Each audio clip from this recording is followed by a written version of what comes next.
120 sont blessés.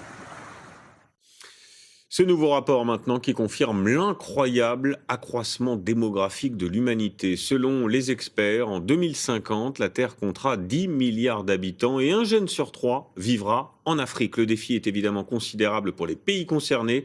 C'est le cas du Sénégal qui est en train, vous allez le voir, d'imaginer la ville de demain.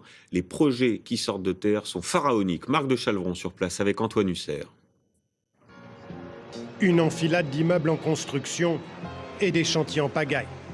Le Sénégal, un des 25 pays les plus pauvres du monde, se paye un des projets les plus ambitieux d'Afrique. Soulager Dakar et ses plus de 3 millions d'habitants en créant une ville nouvelle, l'État sénégalais met le paquet. Un train électrique pour relier Diamniadio à la capitale en cours de construction, près d'1 milliard d'euros.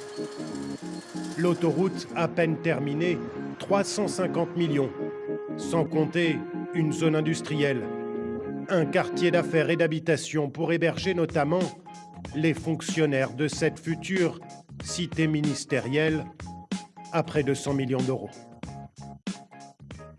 L'idée, c'est de réaliser une ville avec toutes les fonctions. L'idée, c'est qu'à Diamniadio, il s'agira, pour ceux qui seront là, de travailler là et de loger en même temps ici. L'État sénégalais compte sur le secteur privé pour s'impliquer, comme ce groupe d'investisseurs avec ses rêves les plus fous.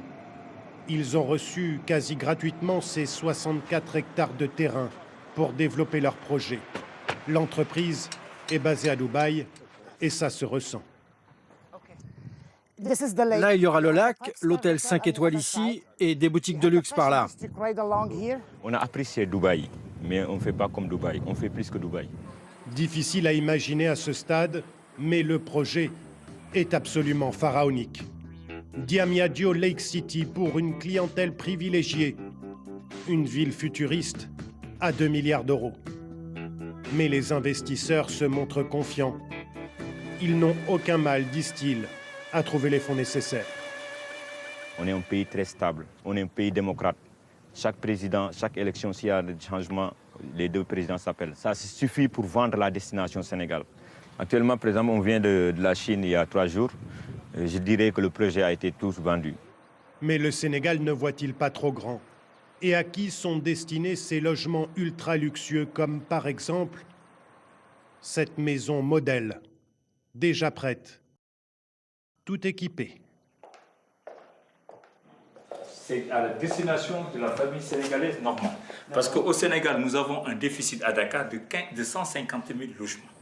Le logement le moins cher à Diamniadio est à 20 000 euros, dans un pays où le salaire moyen frôle les 100 euros.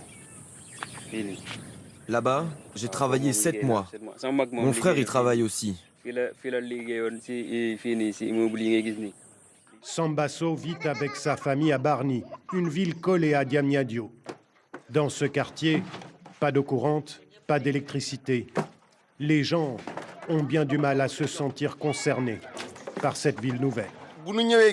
Tous ces nouveaux immeubles, c'est pour les riches. Ici, ce sont des maisons que nous avons construites nous-mêmes. On aimerait bien qu'ils nous aident, même si c'est juste quelques poteaux électriques pour nous éclairer. Nombreux sont ceux au Sénégal qui n'ont pas les moyens de rêver. Près de la moitié de la population vit en dessous du seuil de pauvreté. À l'étranger encore, l'embellie du tourisme.